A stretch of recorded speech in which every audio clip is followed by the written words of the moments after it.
Friends, இவ்வளோ parcel முன்னாடி உட்காந்துருக்கேன்னு நினைக்கிறீங்க. எனக்கு வந்து மீஷோவும் கொரியர்காரங்களும் சில விஷயங்கள் பண்ணிட்டாங்கங்க. இப்போ அந்த விஷயத்தாங்க உங்கள்கிட்ட ஷேர் பண்ண போகிறேன். கொரியர்காரங்களும் மீஷோவும் சேர்ந்து எனக்கு என்ன பண்ணாங்கன்னு உங்களுக்கு சொல்கிறதுக்கு முன்னாடி வீடியோக்கு ஒரு லைக் கொடுத்துருங்க. நம்மளை ஃபாலோ பண்ணாங்க, ஃபாலோ பண்ணி வச்சுக்கோங்க. லைக் போடாதவங்க லைக் போட்டுருங்க. அப்படியே நம்ம சேனலை சப்ஸ்கிரைப் பண்ணாங்க, சப்ஸ்கிரைப் பண்ணி வச்சுக்கோங்க. ஒன்றும் இல்லைங்க, நம்மளுக்கு ஆக்சுவலாக பார்த்தீங்கன்னா இதெல்லாம் பார்த்தீங்கன்னா பாருங்கள், சேரீ எவ்வளோ டேமேஜ் ஆகி வந்திருக்குன்னு நீங்களே நல்லா பாருங்கள்.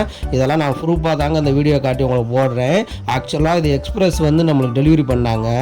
இது ஆக்சுவலாக எல்லாமே நம்ம எப்போ அனுப்பணும்னு பார்த்தீங்கன்னா 11வது மாதம் அனுப்புனாங்க. போன வருஷம் 11ஆம் மாதம் அனுப்புனது எப்போ வந்திருக்குன்னா, நீங்கள் இந்த வீடியோ பார்க்குறீங்கன்னா அதுக்கு நாள் தாங்க எனக்கு வந்துச்சு. ஸோ கிட்டத்தட்ட ஒரு 4 மாதம் ஆச்சுங்க. நான் என்னன்னு சொல்லி கேட்டோம்னா அவங்க என்ன பதில் சொல்கிறாங்கன்னா, எங்களுக்கு வந்து உங்கள் சைடு டெலிவரி கிடையாதுங்க, அதனால் நாங்கள் டெலிவரி பண்ண முடியாதுன்னு சொல்லி கொரியர் பார்ட்னர் சைடு வந்து சொல்கிறாங்கங்க.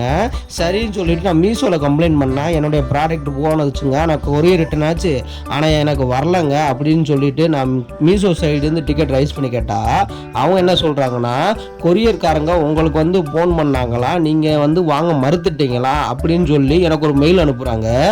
இதெல்லாம் பாருங்கள் எவ்வளோ டேமேஜ் ஆகி வந்திருக்குன்னு. ஸோ எனக்கு ஒன்றும் புரியலை. அவங்க ஃபோனும் பண்ணலை, என்கிட்ட வந்து கொடுக்கவும் இல்லை. அது எப்படி வந்து எனக்கு வந்து அவங்க வந்து இந்த மாதிரி ஒரு மெசேஜை கொடுக்குறாங்கன்னு எனக்கே தெரியலங்க. இது வந்து மீஷோ கன்ஃபார்ம் பண்ணாமலே கொடுக்குறாங்க ஆக்சுவலாக.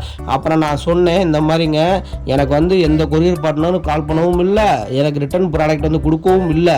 ஸோ எனக்கு பார்த்தீங்கன்னா என்னோட ப்ராடக்ட் நான் அனுப்புனது கொரியர் ரிட்டனு வரவே இல்லைங்க அப்படின்னு நான் தெளிவாக சொல்கிறேன். கிட்டத்தட்ட இவங்க 4 மாதம் கழித்து கொடுத்ததுனால என்னோட ப்ராடக்ட்டு லாஸுங்க, எனக்கு பேமெண்ட்டு லாஸு. அது போக பார்த்தீங்கன்னா இவங்க டெலிவரி சார்ஜுன்னு போடுறாங்கல்ல ஒரு 200க்குள்ளே, அந்த 200 என்கிட்ட எடுத்துட்டாங்கங்க. எனக்கு இப்போ ஆக்சுவலாக எவ்வளோ லாஸ்ன்னு நீங்களே பாருங்கள். இது மீஷோ மேலே கம்ப்ளைண்ட்டா, இல்லை டெலிவரி பாய் மேலே கம்ப்ளைண்ட்டா, இல்லை டெலிவரி பார்ட்னர் மேலே கம்ப்ளைண்ட்டான்னு சொல்லி இந்த வீடியோ நீங்கள் ஒரு செல்லராக இருந்து பார்த்துக்கிட்டு இருக்கீங்கன்னா தயவுசெய்து கொஞ்சம் கமெண்ட் பாக்ஸில் கமெண்ட் பண்ணுங்கள். இந்த வீடியோ புதுசாக பார்க்குற செல்லர் தெரிஞ்சுக்கிட்டுங்க. ஏன்னா மீஷோவில் நிறையா பேர் சேல்ஸ் பண்ணுறக்காண்டி வர்றாங்க, ஆனால் இந்த மாதிரி ஒரு டார்க் சைடு இருக்குன்றதே தெரியாமல் போகுதுங்க. ஸோ எனக்கு நடந்த அனுபவத்தை தான் நான் உங்களுக்கு ஷேர் பண்ணிக்கிட்டு இருக்கேன்.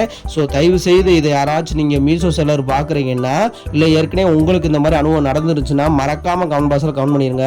புது செல்லராக நீங்கள் பார்க்குறீங்கன்னா தயவுசெய்து இதெல்லாம் ஒரு உதாரணமாக எடுத்து கண்டிப்பாக நீங்களும் கொஞ்சம் வந்து டெலிவரி பார்ட்னர் இவங்கெல்லாம் கொஞ்சம் வந்து பார்த்து அதுக்கேற்ற மாதிரி நீங்கள் டெலிவரி வாங்குறது வைக்கிறது நடந்துக்குங்க. ஸோ எனக்கு மட்டும் தான் நடக்குதா, இல்லை உங்களுக்குமே இந்த மாதிரி விஷயம்லாம் நடந்திருக்கான்னு சொல்லி மறக்காமல் கமெண்ட் பாக்ஸில் கமெண்ட் பண்ணிடுங்க.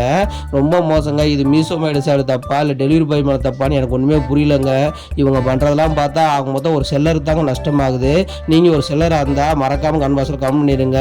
எனக்கு நடந்த மாதிரி வேறு யாருக்கும் நடக்கூடாதுங்க. பாய்ங்க.